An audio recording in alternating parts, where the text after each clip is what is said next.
नमस्कार, आप देख रहे हैं बीबी न्यूज़ बालाघाट और आज हम हैं लांजी विधानसभा में और आज हम ऐसे शख्स से बात करने जा रहे हैं जो अभी वर्तमान में जिला पंचायत सदस्य हैं, श्रीमती ज्योति ईश्वर उमरे। आज उनसे हम चर्चा करते हैं कि आज वो निर्दलीय के रूप में लांजी विधानसभा से खड़ी हुई है और आज उनसे हम चर्चा करते हैं।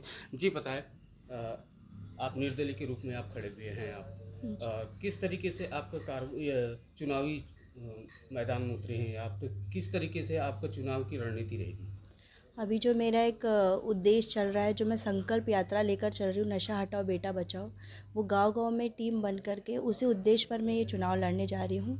और अभी मेरा 26 तारीख को कार्यकर्ता सम्मेलन भी है, तो गांव-गांव के से जितनी भी मेरी बेटा बचाओ की टीम है, उसको सबको कार्यकर्ता सम्मेलन में बुलाया जाएगा और उन्हीं की सहमति से मैं विधानसभा के लिए फॉर्म भरूँगी। आपका मेन उद्देश्य क्या रहेगा आपका?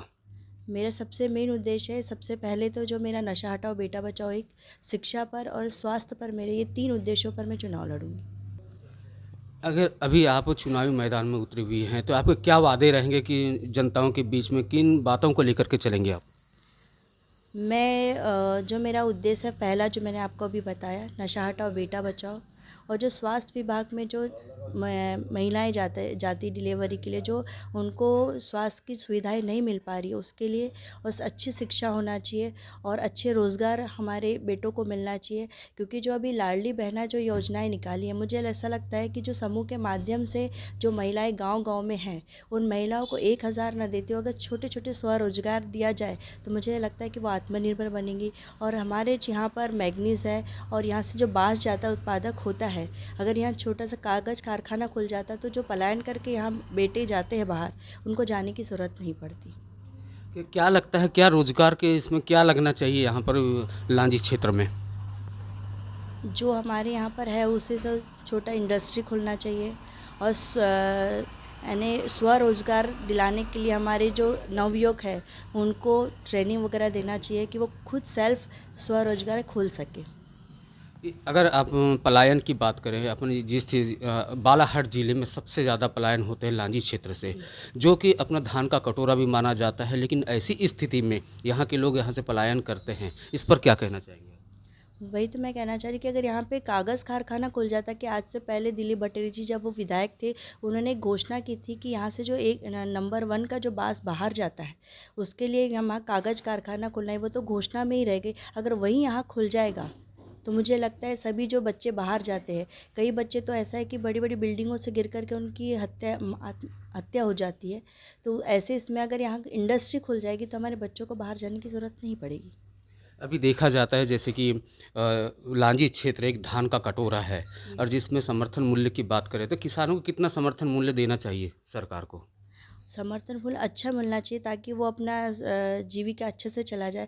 पहले देखेंगे जो शिक्षक होते थे, जितनी उनकी पेमेंट होती थी, उतनी ही किसानों की पेमेंट होती थी, यानी धान का मूल्य होता था। लेकिन आज ऐसा कि किसानों का धान का मूल्य कम हो गया और जो शिक्षक है, कर्मचारी, उनकी पेमेंट ज़्यादा बढ़ गई। तो मुझे लगता है उनको उचित मूल्य मिलना चाहिए। जैसा कि आज जैसे छत्तीसगढ़ सरकार ने की है, 2500 रुपये उनका समर्थन मूल्य किया गया है और 500 रुपये उनका बोनस अभी कमलनाथ सरकार ने भी अभी ऐलान किया। ये कहाँ तक मानते हैं आप इनको? ये तो ऐसा है कि ये घोषणा तक ही रहता है, लेकिन जो छत्तीसगढ़ सरकार ने किया है, मुझे लगता है यहाँ पर भी ऐसा ही होना चाहिए।